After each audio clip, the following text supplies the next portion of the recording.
inilah dia perbedaan antara suku Bugis dan suku Makassar. Memang apabila kita melihat dari sudut pandang orang yang tinggal di luar Sulawesi, kebanyakan dari mereka masih menganggap kalau suku Bugis dan Makassar itu adalah sama saja. Keduanya adalah suku yang sama. Padahal kalau kita mau telusuri, nyatanya suku Bugis dan Makassar sendiri adalah dua buah suku yang berbeda. Lantas apa perbedaan keduanya? Dan mengapa keduanya selalu dianggap sama? Well, inilah dia beberapa perbedaan antara suku Bugis dan suku Makassar. Nomor 1, memiliki bahasa yang berbeda. Percaya atau tidak, Bugis dan Makassar memiliki bahasa yang berbeda. Keduanya mempunyai bahasanya masing-masing. Apabila kita melihat dari segi linguistik, maka kita akan mendapati perbedaannya. Dalam hal ini, bahasa Makassar termasuk ke dalam subkelompok yang sama dengan bahasa Bentong, Konjo, maupun Selayar. Sementara itu, bahasa Bugis masuk ke dalam subkelompok yang sama dengan bahasa Kampalagian, serta dua bahasa yang ada di Kalimantan, yakni bahasa Embalo dan bahasa Taman. Meski demikian, kedua bahasa Bugis dan Makassar ini sama-sama termasuk ke dalam rumpun bahasa Sulawesi Selatan, utamanya dalam cabang Melayu Polinesia yang berasal dari rumpun bahasa Austronesia. Jadi jangan heran apabila seandainya kalian melihat ada orang Bugis yang berbicara dengan bahasa Bugis kepada orang Makassar yang cuma mengerti bahasa Makassar, maka keduanya tidak akan saling mengerti satu sama lain. Jadi dua bahasanya berbeda, sehingga sulit untuk bisa saling mengerti percakapan antara keduanya, kecuali kalau pakai bahasa Indonesia. Perbedaan nomor 2, tari-tarian. Dikarenakan Bugis dan Makassar adalah dua suku yang berbeda, maka sudah pasti keduanya juga memiliki adat istiadat yang berbeda pula. Salah satunya adalah tari-tarian. Pada suku Makassar, kita akan sering menjumpai tarian dan atraksi seperti atraksi permainan tradisional Maaraga, atraksi permainan rakyat Mapadendang, tarian magis Pepeki Rimaka, permainan Gandrang Bulo, serta tari Pakarena.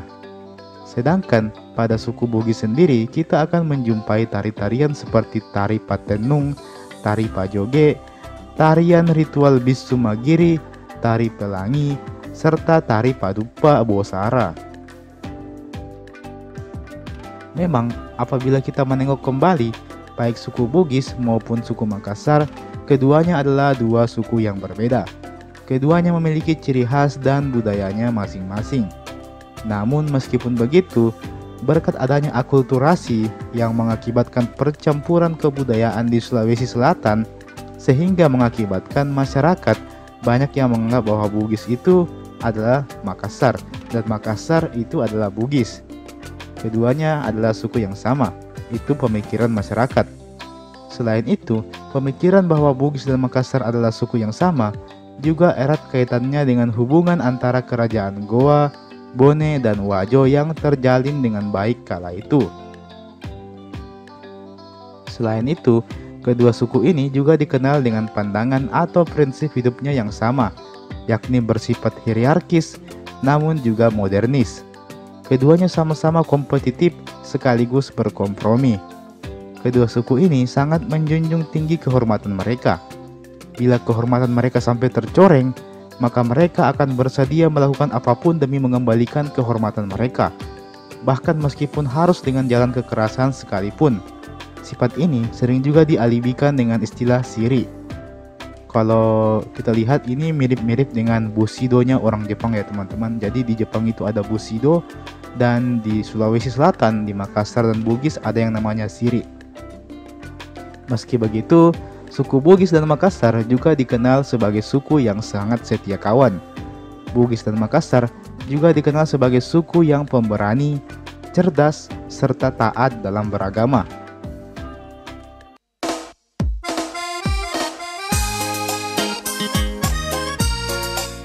Inilah dia asal-usul manusia Bugis.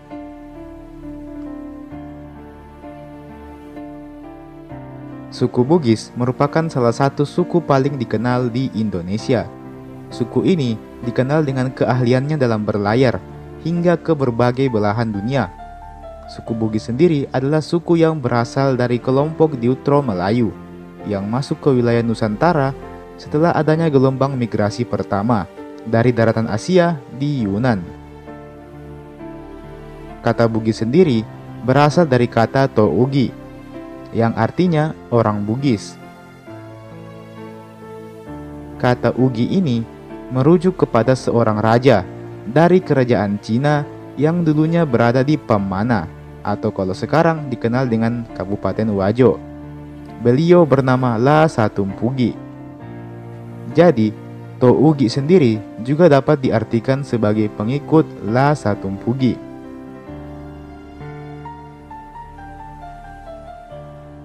La Satumpugi sendiri adalah saudara dari Batara Latu yang merupakan ayah dari Saweri Gading. Nah, sedangkan La Satumpugi sendiri merupakan ayah dari Wecudai. Wecudai dan Saweri Gading ini kemudian menikah dan melahirkan beberapa orang anak, termasuk diantaranya adalah yang kita kenal dengan nama La Galigo.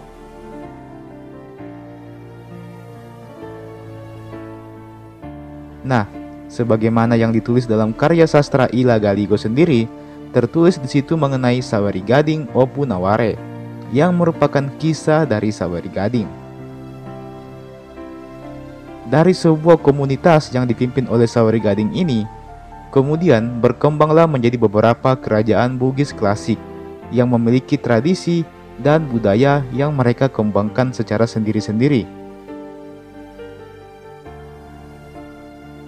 Beberapa kerajaan tersebut diantaranya seperti Kerajaan Luwu, Bone, Wajo, Sopeng, Supa, Sawito, Sidenreng, dan Rapang. Kerajaan-kerajaan inilah yang kemudian dikenal dengan Kerajaan Bugis Klasik, sekaligus menjadi salah satu penyebab banyaknya suku Bugis di Sulawesi Selatan sampai saat ini.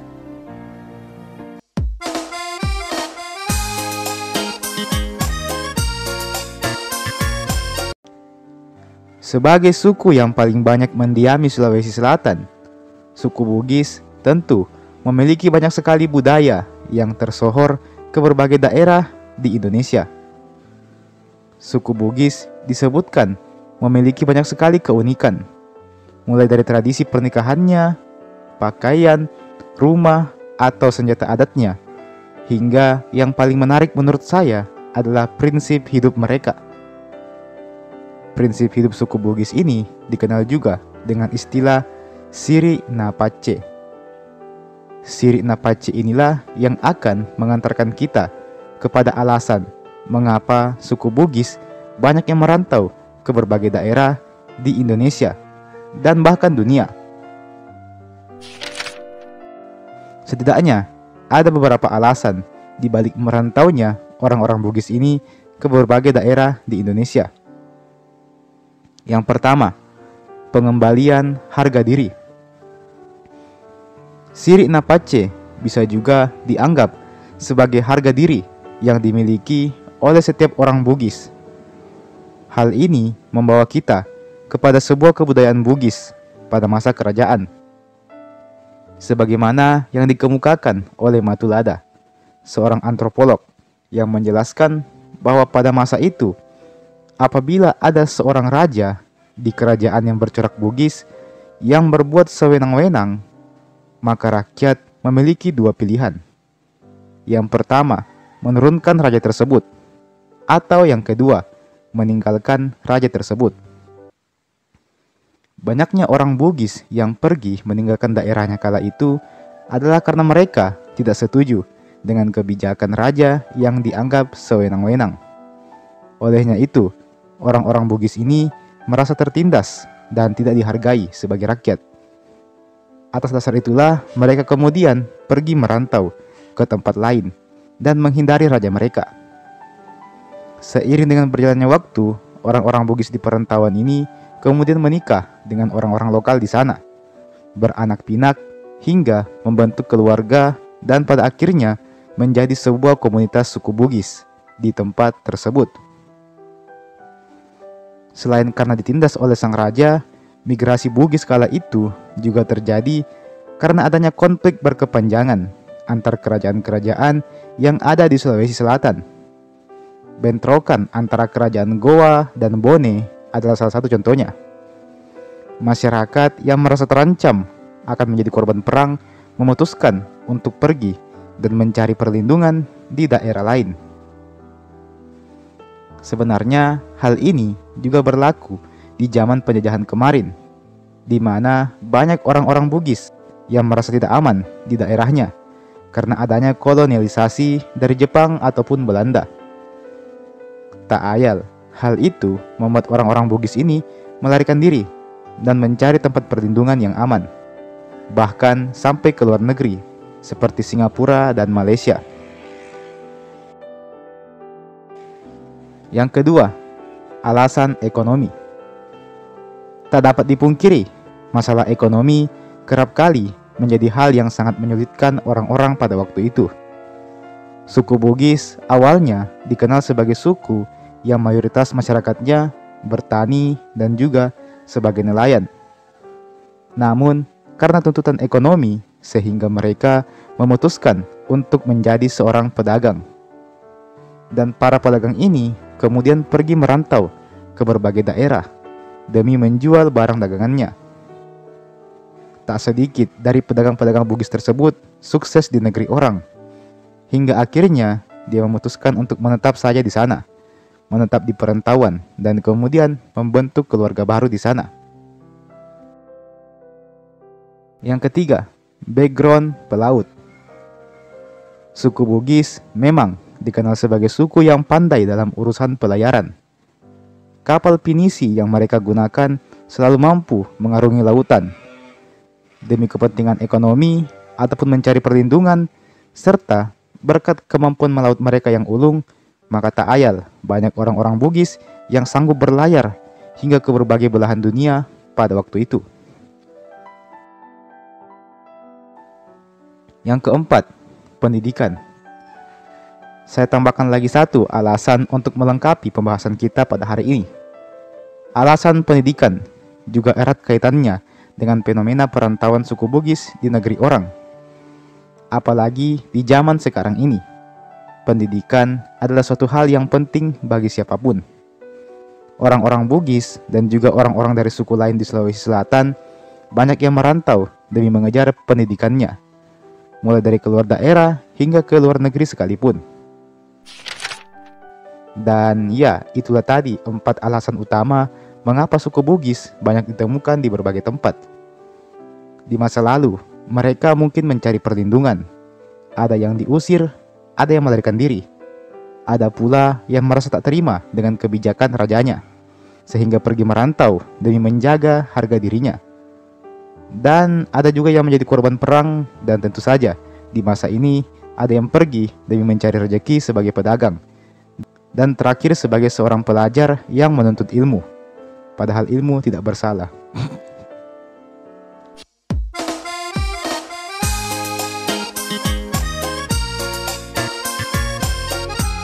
Inilah dia makna kata Andi pada nama orang di Sulawesi Selatan.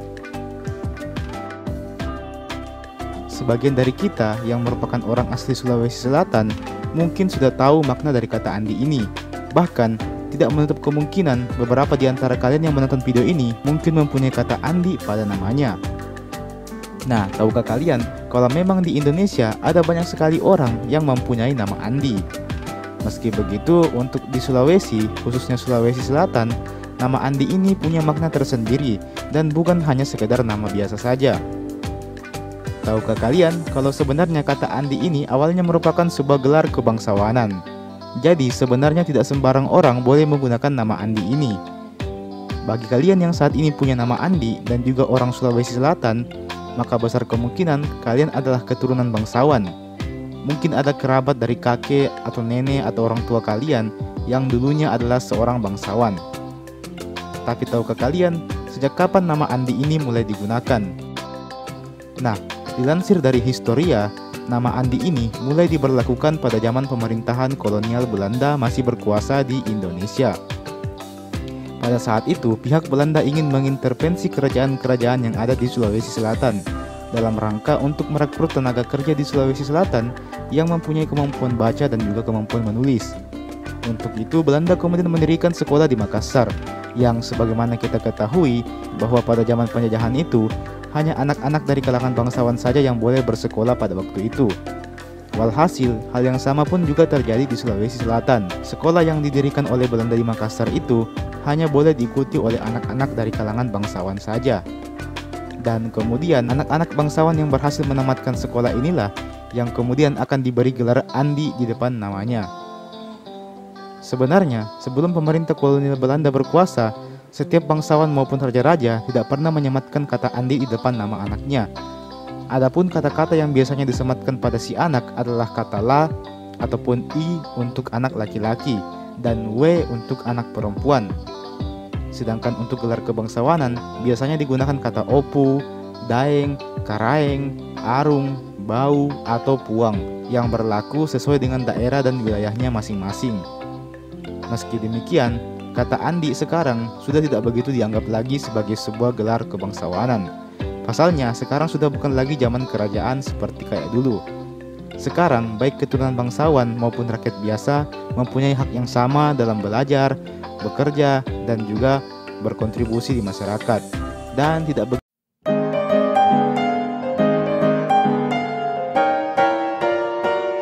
Apakah suku Bugis adalah bagian dari Melayu? Jawaban ini saya ambil dari situs resmi pemerintah Kabupaten Wajo. Linknya ada di deskripsi. Dalam website tersebut mengungkapkan bahwa sejatinya suku Bugis memang adalah bagian dari suku-suku yang berdiutro Melayu. Diutro Melayu sendiri adalah sebutan atau istilah yang digunakan untuk sekelompok orang atau populasi yang datang pada masa gelombang kedua. Masa ini diperkirakan ada sekitar tahun 500 sebelum Masehi. Selain suku Bugis yang tergolong ke dalam diutro Melayu, terdapat pula suku-suku lain, yaitu Aceh, Bali, Betawi, Jawa, Minangkabau, Sunda, Madura, dan Makassar. Jadi, bisa dibilang bahwa memang suku Bugis ini adalah bagian dari Melayu, bersama dengan suku-suku lain yang ada di Indonesia. Lantas, masih timbul sebuah pertanyaan. Bukankah suku Bugis ini aslinya berasal dari Cina? Sesuai dengan asal katanya, yakni Tougi, atau pengikut La Satumpugi, yang disebut berasal dari Cina. Sebenarnya, antara diutro Melayu dan Cina itu sendiri saling terhubung. Dikarenakan, istilah diutro Melayu sendiri adalah sebutan untuk para masyarakat atau orang-orang yang berasal dari Yunan atau dari Cina bagian selatan. Orang-orang yang berasal dari Yunan ini bermigrasi dari kampung halaman mereka menuju ke wilayah Nusantara. Kedatangan bangsa diutro Melayu ini kemudian mulai mendominasi wilayah Nusantara dan semakin mengalahkan populasi penduduk lama yang disebut juga dengan istilah Proto-Melayu. Jadi, statement yang mengatakan bahwa suku Bugis adalah keturunan dari raja daerah Cina, yakni La Satumpugi, bisa dibilang adalah benar. Sedangkan statement lain yang mengatakan bahwa suku Bugis adalah bagian dari Melayu pun juga benar adanya.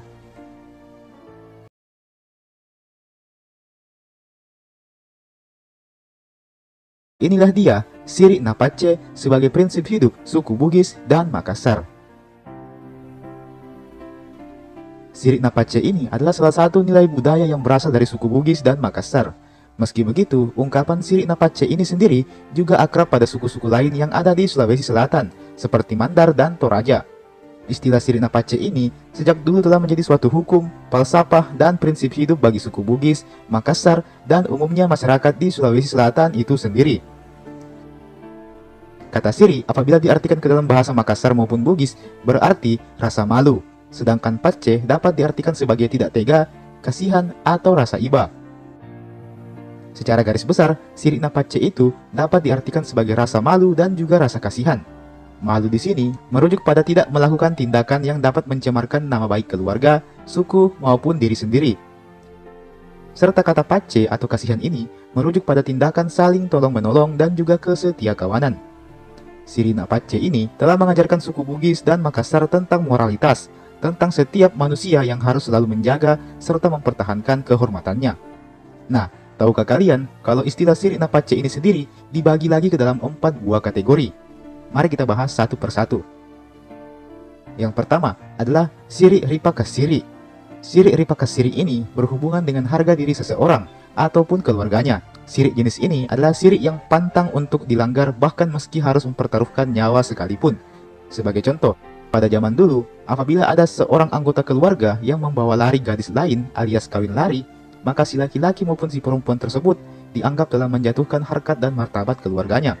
Maka tak heran apabila mereka akan diburu sampai dapat dan bahkan kalau perlu akan diakhiri hidupnya oleh pihak keluarga. Dikarenakan perbuatan kawin lari itu adalah tindakan yang sudah mencoreng nama baik keluarganya. Contoh lain adalah apabila terjadi tindakan kekerasan, maka jangan heran apabila masyarakat Bugis maupun Makassar akan membawa masalah tersebut kepada teman-teman atau bahkan kepada keluarganya. Tak jarang baku hantam pun terjadi antara mereka. Di satu sisi, pihak keluarga yang anggota keluarganya dipukul tidak terima dengan perlakuan tersebut. Dan di sisi lain, hal yang sama juga berlaku untuk keluarga lawannya. Lalu, apabila ada anggota keluarga yang sampai meregang nyawa karena hal ini, maka dia dianggap syahid, atau kalau dalam istilahnya disebut dengan materi santangi atau materi golai. Artinya, kepergiannya diibaratkan sebagai kepergian yang terbalut santan dan gula, dan itulah sosok kesatria sejati. Jadi, dia wafat dengan terhormat. Yang kedua, ada Siri Mapaka Siri-Siri. Masyarakat Bugis dan Makassar adalah masyarakat yang dikenal gemar akan merantau. Maka siri kedua ini berkaitan langsung dengan hal tersebut.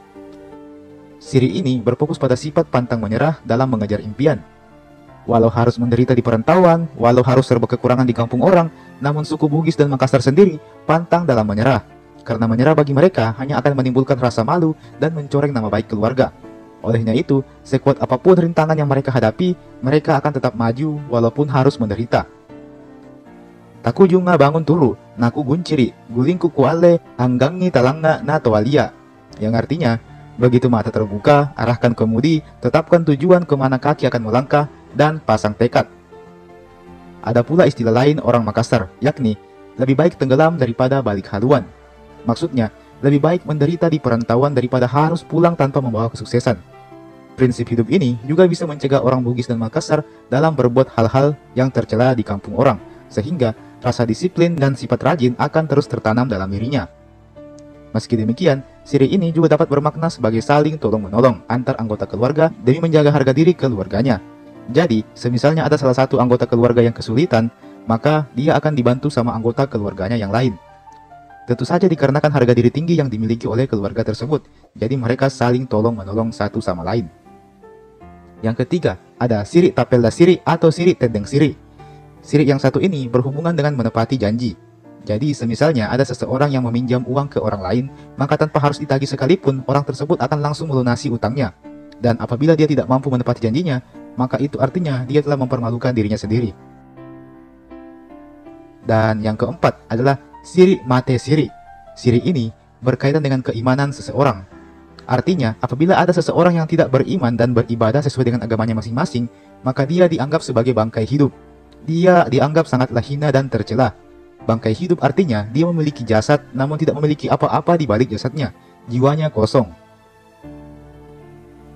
Siri ini juga mencakup sifat tercela seperti korupsi, kolusi, nepotisme, mafia anggaran, jual beli putusan, dan masih banyak lagi. Bagaimana menurut kalian? Well, teman-teman, itulah tadi Siri Napace sebagai prinsip hidup suku Bugis dan Makassar, serta masyarakat di Sulawesi Selatan itu sendiri. Prinsip ini telah ada sejak zaman nenek moyang kita. Bahkan, suatu cerita mengungkapkan bahwa pihak kolonial Belanda kala itu sekalipun tidak habis pikir mengapa suku Bugis dan Makassar ini sangat teguh dalam pendiriannya. Bahkan, ketika akan dihukum berat sekalipun, dia rela, asal tidak melanggar prinsip hidupnya. Luar biasa, bukan? Meski demikian, di zaman sekarang ini, sudah banyak orang yang tidak lagi mempedomani ajaran ini. Seolah-olah Siri Napace sudah tidak tertanam dengan rapi lagi dalam tiap diri masyarakat di Sulawesi Selatan, sehingga tak jarang kita melihat hal-hal yang tercela terjadi di sekitar kita. Padahal kita punya ajaran yang sekuat ini, namun sayangnya kita masih awam dalam menerapkannya.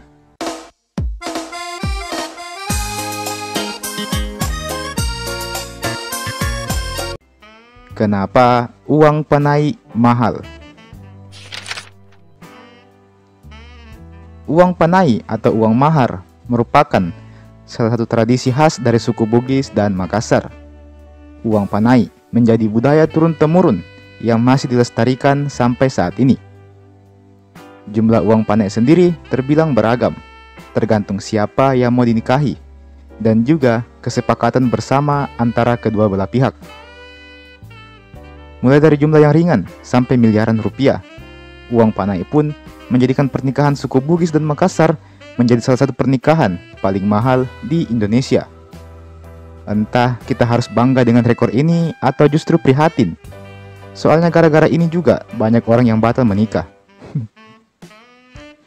Uang panai sendiri adalah sejumlah uang yang diberikan oleh pihak mempelai pria kepada mempelai wanita. Uang panai ini bakal digunakan untuk menutupi biaya pesta dan juga biaya mahar. Selain uang panai, biasanya akan disertakan juga beberapa aset seperti rumah, tanah, kebun, dan masih banyak lagi. Penyebab uang panai mahal tentu sangat beragam. Salah satunya adalah keturunan si calon mempelai wanita. Jika si mempelai wanita ini berasal dari keturunan yang baik-baik, semisalnya dia bangsawan, maka tentu akan lebih mahal lagi uang panainya. Kemudian, jika si perempuan ini berpendidikan tinggi, semisalnya S1 atau S2, maka tentu akan menambah panainya. Saya jadi teringat alasan teman saya kuliah tempo hari. Katanya supaya bisa tambah-tambahi uang panainya. Sungguh alasan yang sangat membagongkan. Selain itu, jika si wanita itu juga telah melaksanakan haji, maka tentu panainya juga akan bertambah. Jika si wanita itu adalah anak orang kaya, maka jelas panainya akan bertambah. Dan tentu saja, jika si wanita tadi adalah wanita yang cantik dan diperebutkan oleh banyak pria, maka jelas uang panainya akan semakin mahal. Harta, keturunan, agama, pendidikan, hingga kecantikan adalah faktor-faktor penting yang mempengaruhi besaran uang panai seorang wanita Bugis dan Makassar. Meski begitu, dasarnya hal ini berlaku jika pihak keluarga wanita menetapkan seperti itu. Jika pihak mempelai wanita bermurah hati, maka jelas uang panainya tidak akan setinggi langit. Pada akhirnya, penentuan uang panai ini didasarkan pada kesepakatan masing-masing dari kedua belah pihak.